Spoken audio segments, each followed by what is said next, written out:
Hoofstuk 54. 'n getroue getuie. Na Christus se hemelvaart tree Johannes na vore as 'n getroue, ernstige arbeider vir die Meester. Saam met die ander disippels het hy op die Pinksterdag die uitstorting van die Heilige Gees beleef en met vernuide ywer en krag voortgegaan om die woorde van die lewe tot die mense te spreek en in sy strewe om hulle gedagtes op die onsigbare te vestig. Hy was 'n kragtige prediker, vurig en uiters ernstig. In mooi taal en met 'n musikale stem het hy van die woorde en dade van Christus vertel, en hy het dit op so wyse gestel dat dit op die harte van al sy hoorders 'n diepe indruk gemaak het. Die eenvoud van sy woorde, die verhewe krag van die waarhede wat hy gespreek het, en die vuur wat in sy onderrig gekenmerk het hom tot alle klasse toegang verleen. Die apostel se lewe was in ooreenstemming met sy leer. Die liefde vir Christus wat in sy hart gebrand het hom tot ernstige, onvermoeide arbeid vir sy medemense gelei, veral vir sy broeders in die Christelike gemeente. Christus het die eerste disippels beveel om mekaar lief te hê, soos hy hulle liefgehad het. Aldus moes hulle voor die wêreld getuig dat Christus in hulle, die hoop op die heerlikheid, geleef het. Hy het gesê: 'n nuwe gebod gee ek julle, dat julle mekaar moet lief hê. Soos ek julle lief gehad het, moet julle ook mekaar lief hê. Johannes 13 vers 34. Toe hierdie woorde gespreek is, kon die disipel dit nie verstaan nie. Maar nadat hulle die lyding van Christus aanskou het, na sy kruisiging en opstanding en hemelvaart, en nadat die Heilige Gees op die Pinksterdag op hulle gerus het hulle 'n duideliker begrip van die liefde van God gehad en ook van die aard van die liefde wat hulle vir mekaar moes hê. Toe kon Johannes aan sy mededisippels sê: "Hieraan het ons die liefde leer ken, dat hy sy lewe vir ons afgelê het, en ons behoort ons lewe vir die broeders af te lê." Nadat die Heilige Gees neergedaal en die disippels uitgegaan het om 'n lewende heiland te verkondig, was hulle enigste begeerte die redding van siele. Hulle het hulle in heerlike gemeenskap met die heiliges verbly. Hulle was teder, bedagsaam, selfverlonend, gewillig om ter wille van die waarheid enige opoffering te doen. In hulle daaglikse omgang met mekaar het hulle die liefde geopenbaar wat Christus vir hulle voorgeskryf het. Deur onselfsugtige woorde en dade het hulle getrag om hierdie liefde in die harte van ander aan te steek. Die gelowiges moes altyd 'n dergelike liefde koester. Hulle moes in gewillige gehoorsaamheid aan die nuwe gebod voortgaan. Hulle moes so nou met Christus verbind wees, dat hulle in staat sou wees om al sy vereistes na te kom. Hulle lewens moes 'n verheerliking wees van die krag van 'n heiland wat deur sy geregtigheid regverdig kon maak. Maar daar het geleidelik verandering ingetree. Die gelowiges het by mekaar begin fout soek, deur oor ander se foute uit te wy, onvriendelike kritiek uit te spreek, het hulle die heiland en sy liefde uit die oog verloor. Hulle die nadruk al hoe meer op uiterlike vorms laat val, meer op die teorie as op die praktyk van die geloof. In hulle ywer om ander te vooroordeel, het hulle eie gebreke oor die hoof gesien. Hulle die broederliefde wat Christus voorgeskryf het verloor, en, wat die ergste was, hulle was onbewus van die verlies. Hulle het nie besef dat blydskap en vreugde uit hulle lewens verdwyn, en dat hulle binnekort in die duisternis sou wandel omdat hulle die liefde van God uit hulle harte uitgesluit het nie. Omdat hy besef het dat die broederliefde in die gemeente kwyn, het Johannes by die gelowiges op die voortdurende noodsaaklikheid van hierdie liefde aangedring. Sy briewe aan die gemeentes is vol van hierdie gedagte. Hy skryf: "Geliefdes, laat ons mekaar lief hê, want die liefde is uit God en elkeen wat lief het is uit God gebore en ken God. Hy wat nie lief het nie, het God nie geken nie, want God is liefde. Hierin is die liefde van God tot ons geopenbaar, dat God sy eniggebore seun in die wêreld gestuur het, sodat ons deur hom kan lewe. Hierin is die liefde, nie dat ons God liefgehad het nie, maar dat hy ons liefgehad het, en sy seun gestuur het as 'n versoening vir ons sondes. Geliefdes, as God ons so liefgehad het, behoort ons ook mekaar lief te hê. Aangaande die besondere sin waarin hierdie liefde deur die gelowiges geopenbaar behoort te word, skryf die apostel: Tog skryf ek aan julle 'n nuwe gebod, wat waar is in hom en in julle, want die duisternis gaan verby en die waaragtige lig skyn alreeds.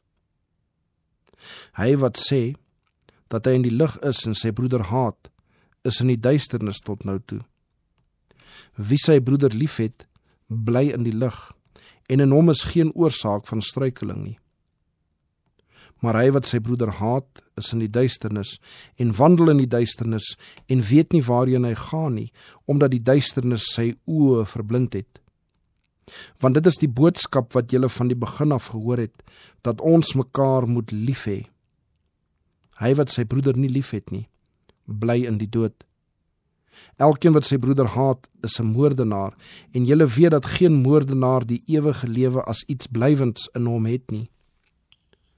Hieraan het ons die liefde leer ken, dat hy sy lewe vir ons afgelê het, en ons behoort ons lewe vir ons broeders af te lê. Dis nie die teenstand van die wêreld wat vir die kerk van Christus die grootste gevaar inhou nie.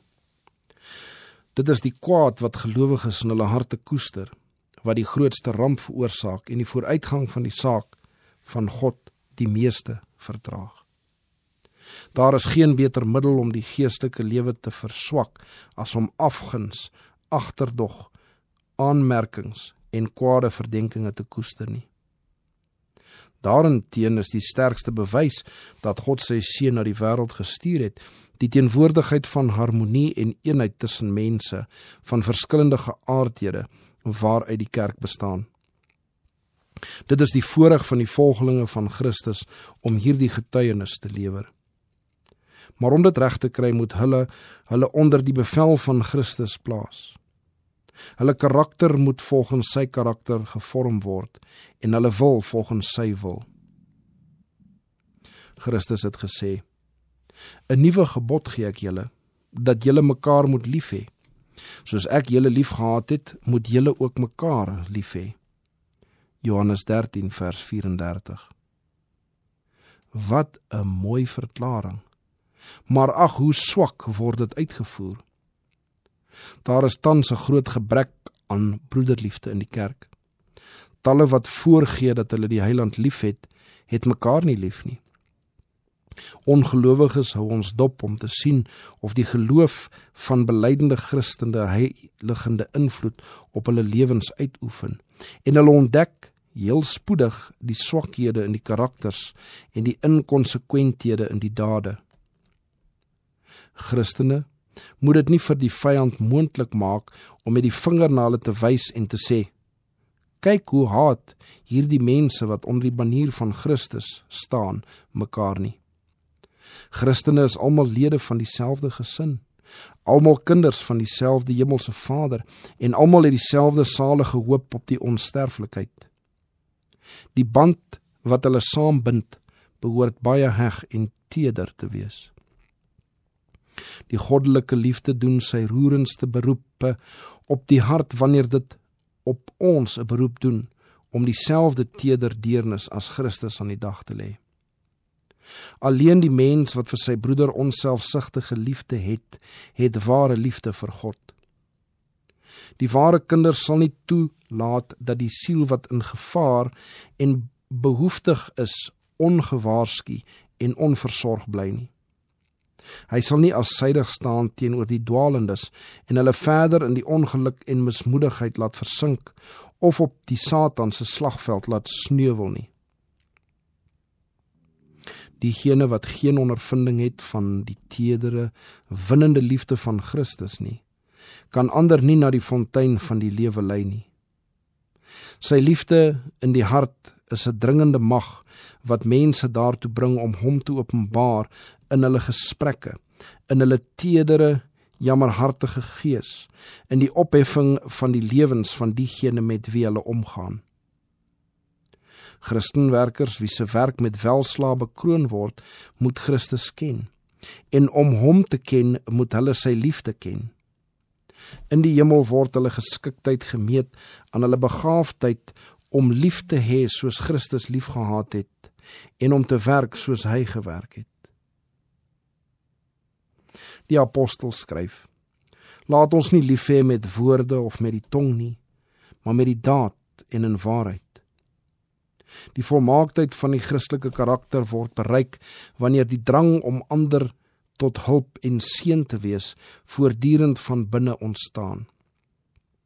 Dit is die atmosfeer van hierdie soort liefde wat die siel van die gelowige omhul, wat van hom 'n reuk van die lewe tot die lewe maak en God in staat stel om sy werk te seën. Opperste liefde vir God en onselfsugtige liefde vir mekaar, dit is die beste geskenk wat ons hemelse Vader kan gee.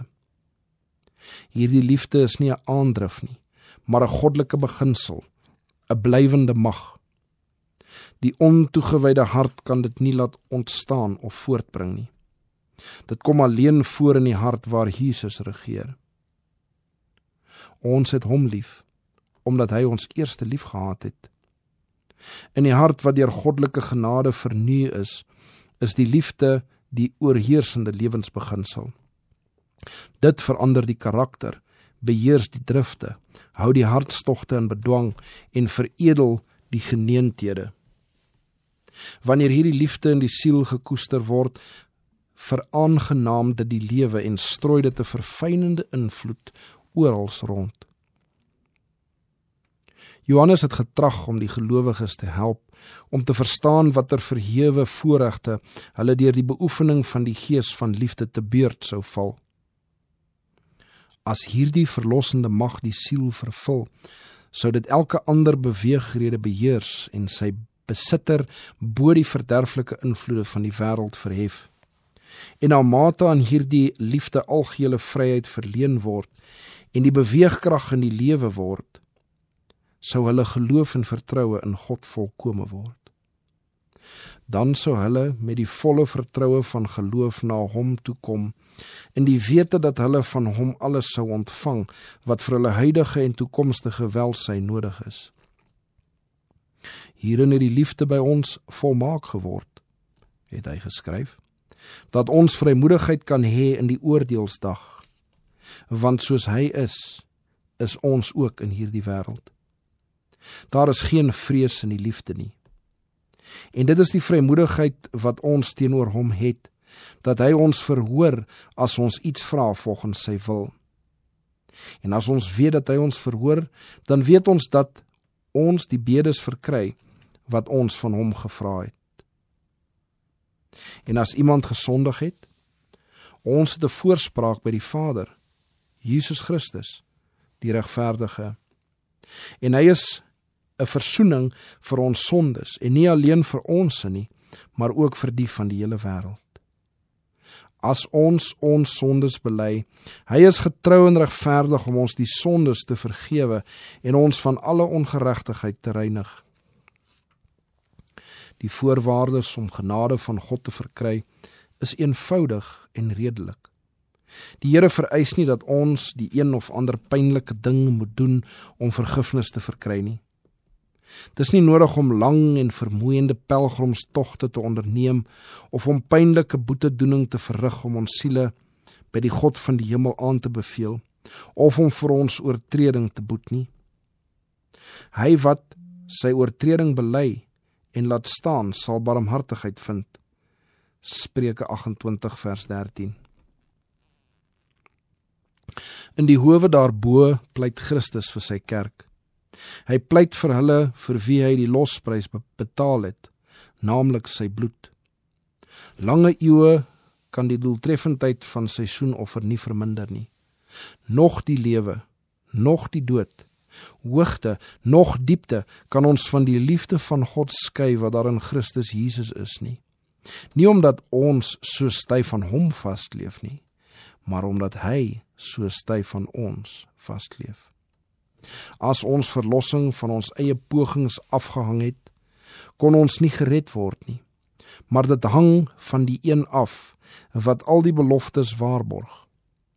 Dit kom miskien voor asof ons greep op hom swak is, maar sy liefde is die liefde van 'n ouer broer. Solank ons eenheid met hom behou, kan niemand ons uit sy hand ruk nie.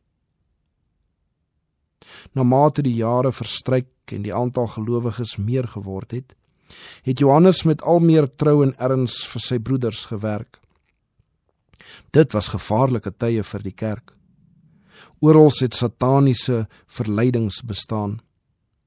Deur wanvoorstelling en leuns het die dienaars van die Satan getrag om teenstand teen die leerstellings van Christus op te wek, en gevolglik het tweedrag en kettery die kerk bedreig. Sommige wat Christus bely het beweer dat sy liefde hulle van gehoorsaamheid aan die wet van God vrystel.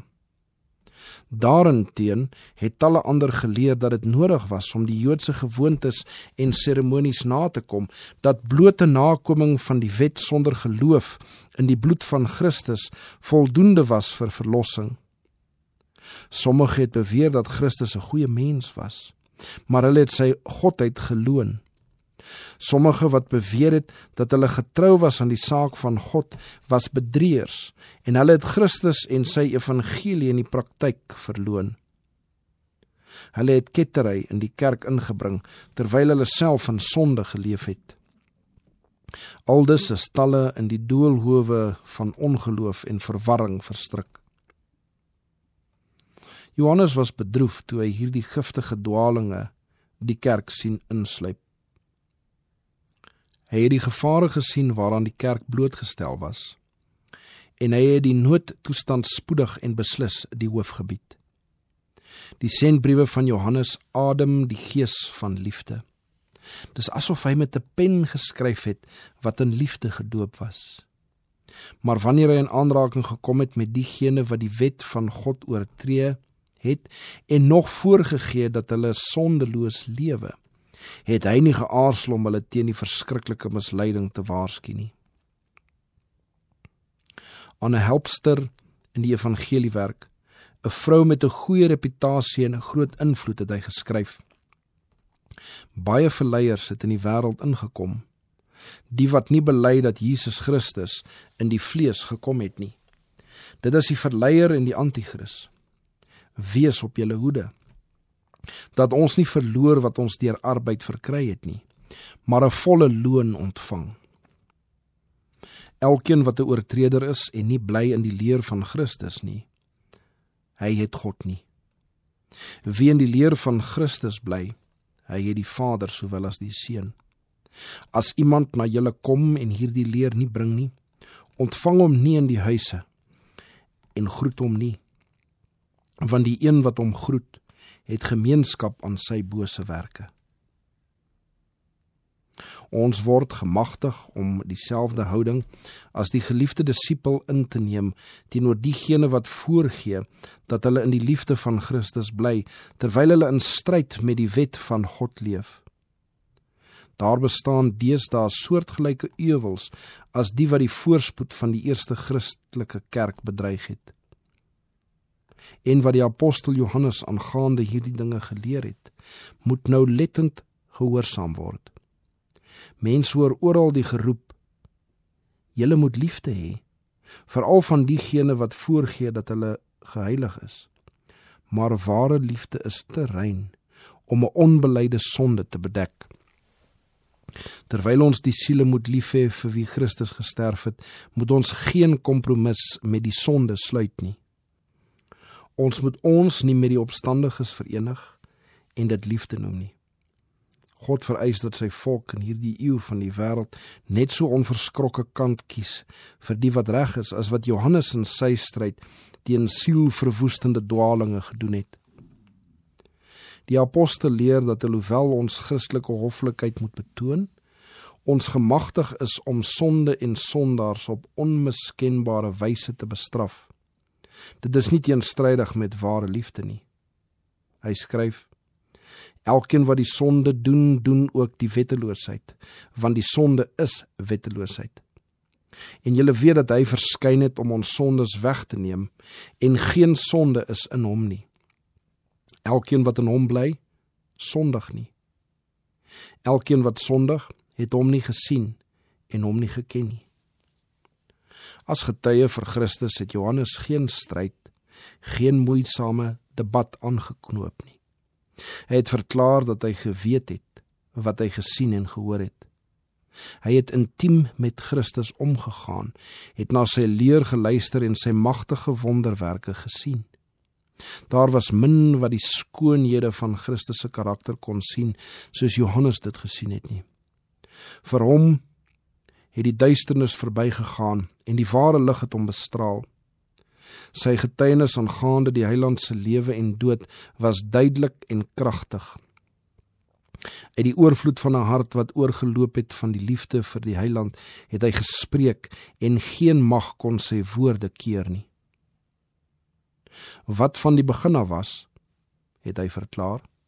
Wat ons gehoor het, wat ons met ons oë gesien het, wat ons aanskou het, ons hande getas en aangaande die woord van die lewe, wat ons gesien en gehoor het, verkondig ons aan julle, sodat julle ook gemeenskap met ons kan hê, en ons gemeenskap met die Vader en met sy Seun, Jesus Christus.